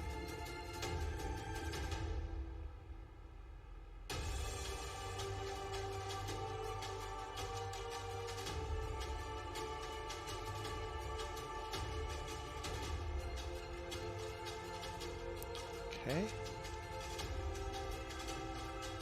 Now, why we put the altimeter setting here now, so when I get to 18,000 feet, it will set to that immediately instead of having to dial it up as we're coming down. Again, these are set up and mirroring each other. As you can can see they're both now on radio. So they're going by radio altimeter to 100 feet to tell you minimums.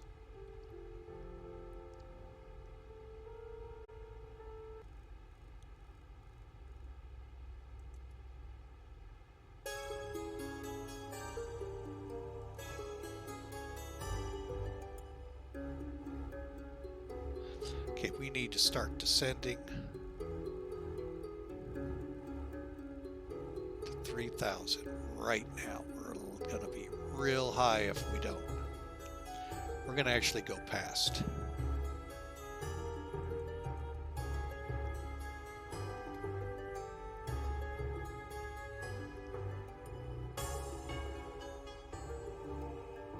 Okay, we're coming down. Pretty brisk rate here, so we'll kind of watch.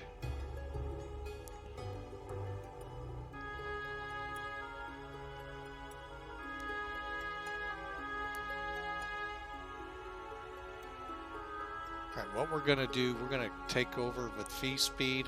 And we're going to start slowing down.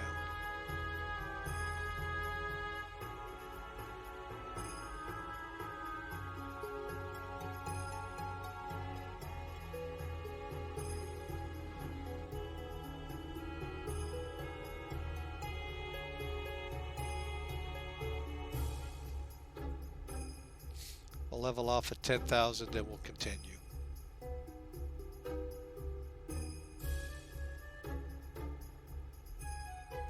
While we're here,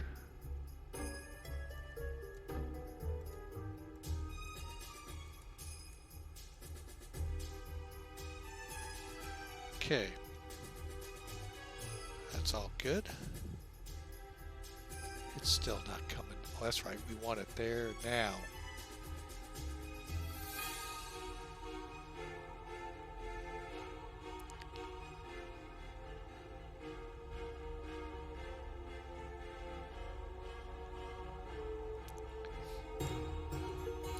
Now at about 7,000 feet, I'm going to turn it direct you close. We're going to go back up to 40. That way we'll be able to see it, hopefully.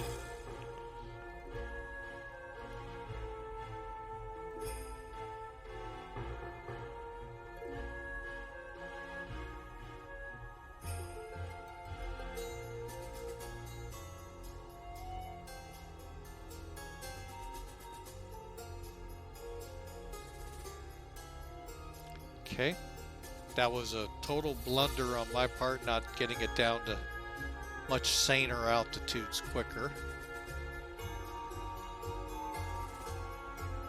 But this actually will work out for the best.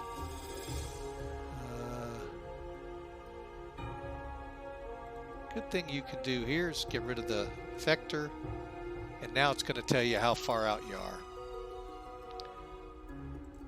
I'm going to go ahead and let it make the turn.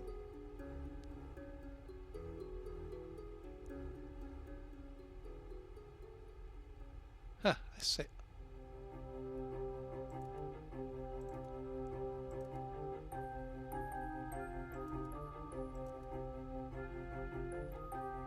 My bad.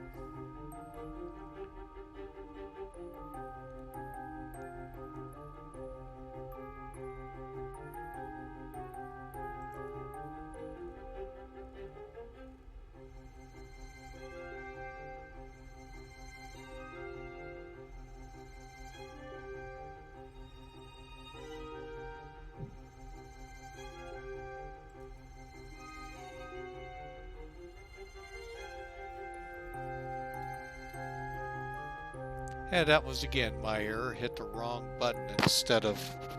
Oh man, I thought I was. Misread. Okay.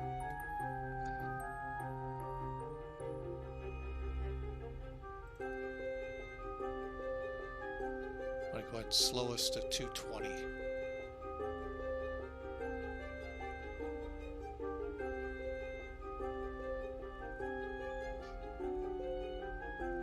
Okay, there's 700 feet a minute. We'll use that for a little bit. Actually, we'll steepen up. Even though we're 20 miles out, we'll bring that in closer.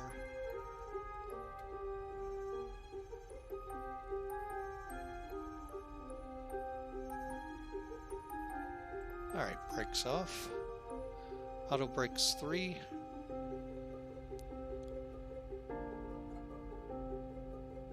Okay, and as you can tell, we're still not picking up, and I'll just always double check it this time. 110.15, 110.15. Okay, and then up on the top, 346, 346.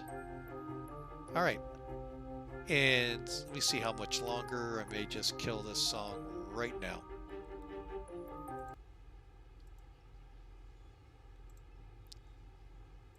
Okay, I'm going to kill the song. We don't need it going as we're this close. We are now leveling off at getting close to leveling off. Obviously, we don't see the airport in sight yet. Okay, so let's look at our checklist. Nothing yet. Okay. Approach altimeters are set. QNH to 3021. Altitude set for approach. ILS frequencies are in and set. VCARD is set. And we have our minimums on radio.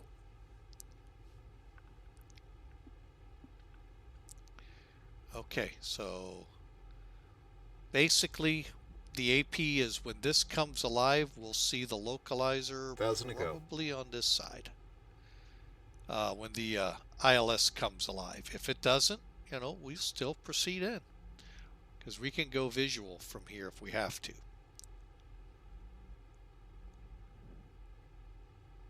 And we're also still 14 miles from UCCOL on a pretty good intercept.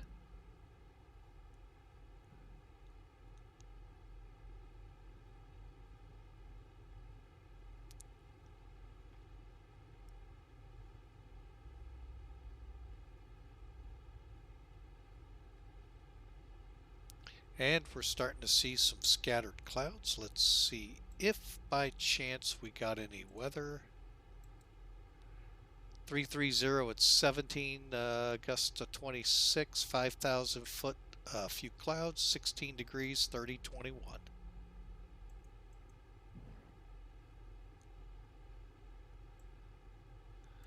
One 26.92. Let's see if we pull it up.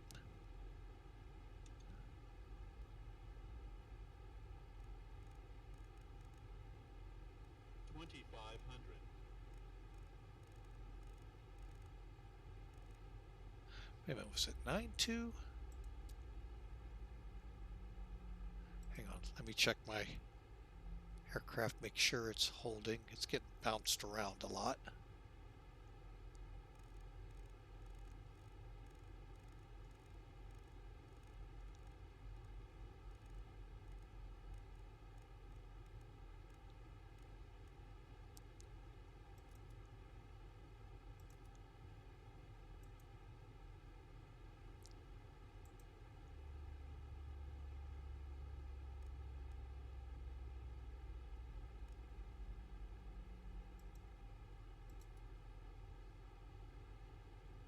Looks like it's not gonna work.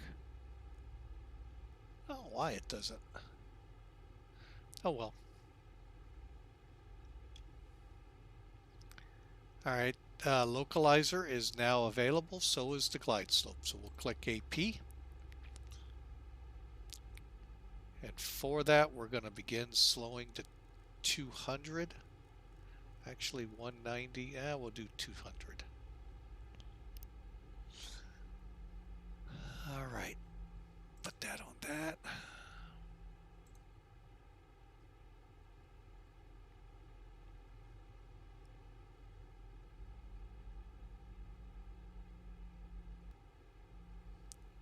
Don't see the airport yet, but it's still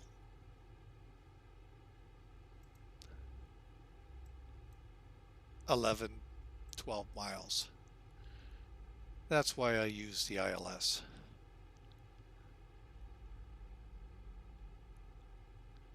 Okay, and you can see everything's armed. They're white when they're armed, green when they're active. I'm going to slide up here. Airport's off in this direction, so it's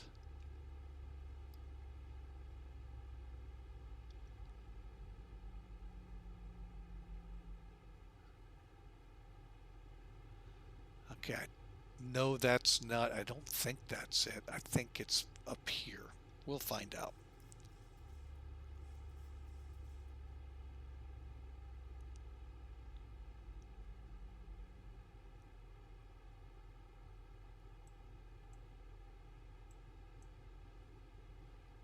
Okay, armed and verified.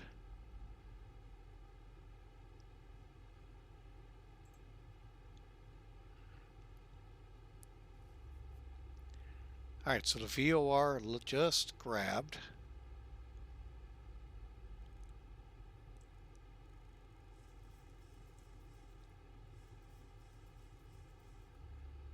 Okay. And you can see we're now 11 miles out. And of course, we're in full daylight, so we're not going to see the Mauser. And we're still waiting for the glide slope. Got about 5 miles till we'll probably be on it. I like hanging at 3,000. Mainly because eventually the glide slope's going to come down and we'll be on it. Now, if we're into soup, I'd be descending to 2,400 feet.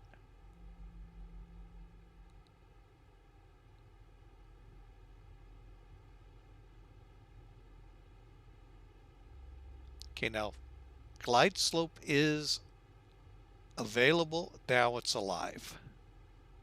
We are 8 miles out. Let's go ahead and start some flaps. Going down to 5.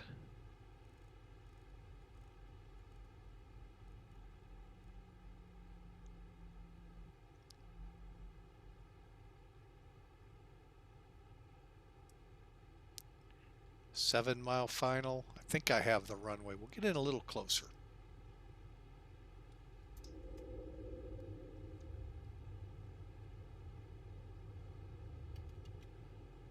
$10 degrees. Because I want to get this closer to 160.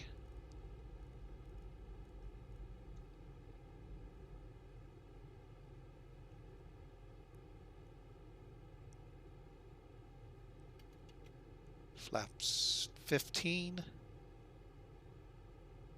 Okay, we are on glide slope. Now, again, if we were into soup and we needed to auto land, both of these have to be lit. You have to push it. So both will be on. This will switch to dual or to ILS. I believe it says ILS. Under 15, between 1,000 and 1,500 feet. And I'll keep it there for now. And we're going to go to another notch of flaps at 5 miles out. We just crossed where we had to be at 2,400 feet or on the glide slope. Boy, are we getting bounced around. Okay, and let's arm the speed brake now. To do that, you pull it up in X-plane and just pull it back till the green light comes on here. Okay, brakes are set at 3. Auto throttle is at 160.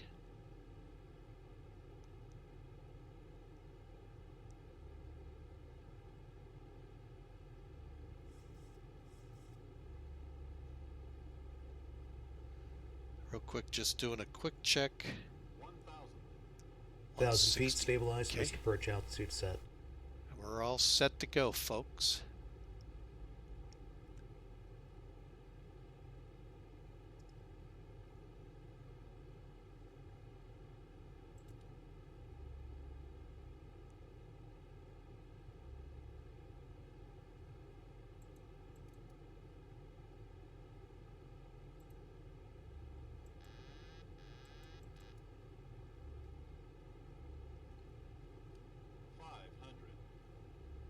Okay, flaps 30. 400.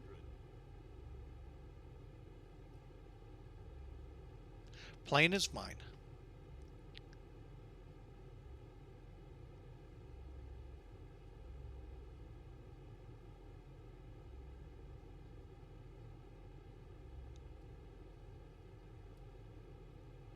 Still above glide. 300.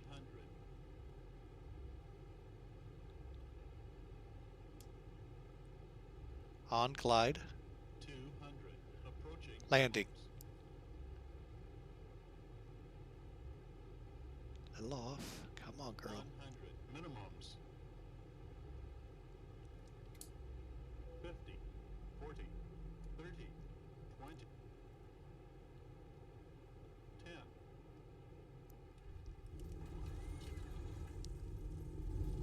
Reverse. Oh, got a little crooked again. Idle reverse.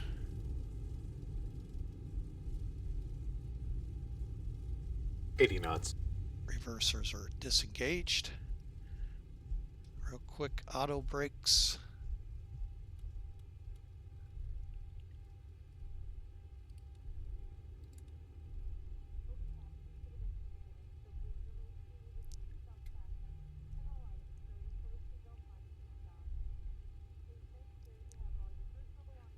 All right, folks, welcome to Fort Worth Alliance. Let's help myself here in getting off the runway. We'll look at all the performance stuff here real quick.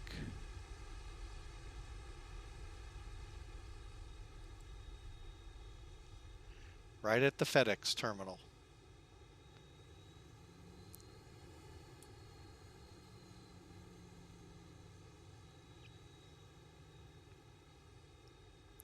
Yeah, we forgot to call on Unicom. Okay, actually, I think we were on ATIS. No, we weren't. All right, so let's do the after landing checklist.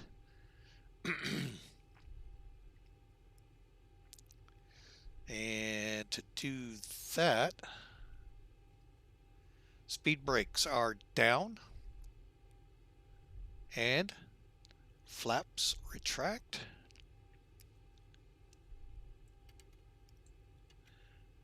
Landing lights off, strobes off.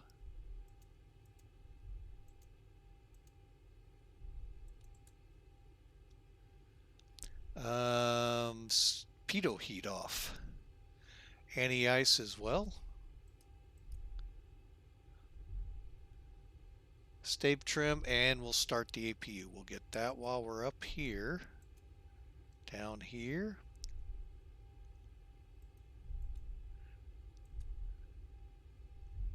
Stave trim to 4 units. We'll just do our best.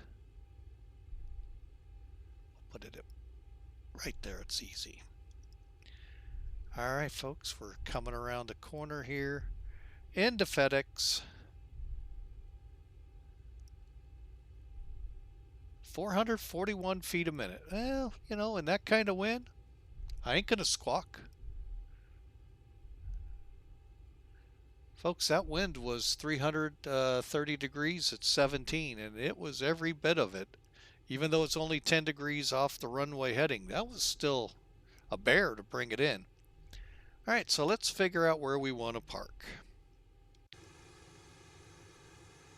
First off, I want to get our lights all off.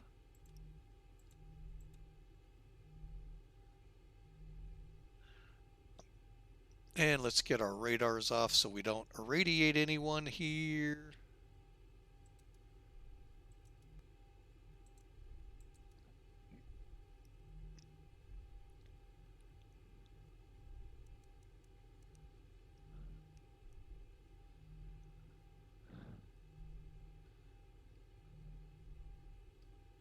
I think I'll just take this spot since it just happens to be right here.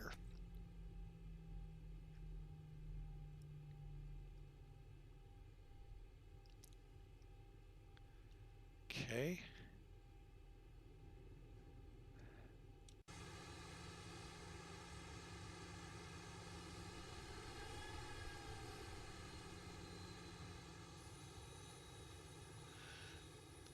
All right, primarily, well, first off, FedEx doesn't have many 737s for those of you curious. I know of one, and it is this tail number. It's over in Europe, flying out of Liege. That's why you see TNT and ASL on it. I think there may be one or two more now in the States, but you'll be seeing more of them. The 757s are what you see primarily here, 67s, MD10s. They're being replaced too. So, as you can tell, a lot of planes by day here. I don't know about the nighttime, like over at Memphis, but all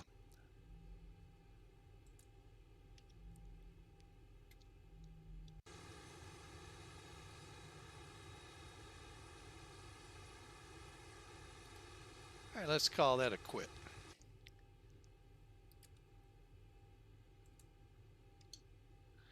Parking brake.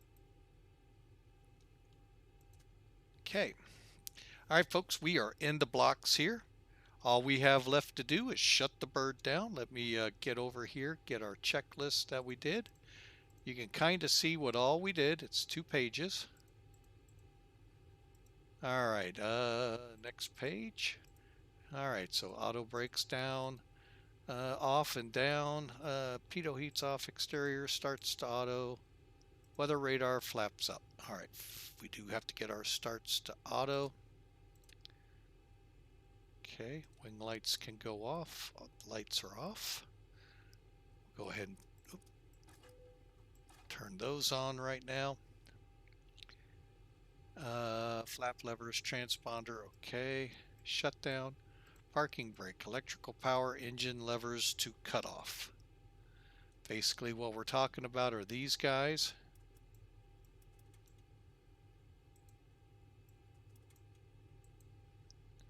Make sure we're rolling back, and we are. Okay, fasten seatbelts off, anti-collision lights off, and fuel pumps. Okay, fasten seatbelts, fuel pumps. Whoops, we need one of these on. And anti-collision lights off. Okay, we'll keep the cabin utility on, IFE pass seats on, wing ice is all off. Engine ice off, hydraulic panel we need to set.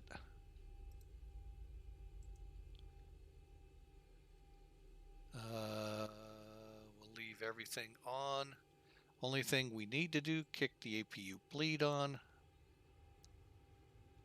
These guys go off. And on, normal, on and normal. They are still good. So auto, open.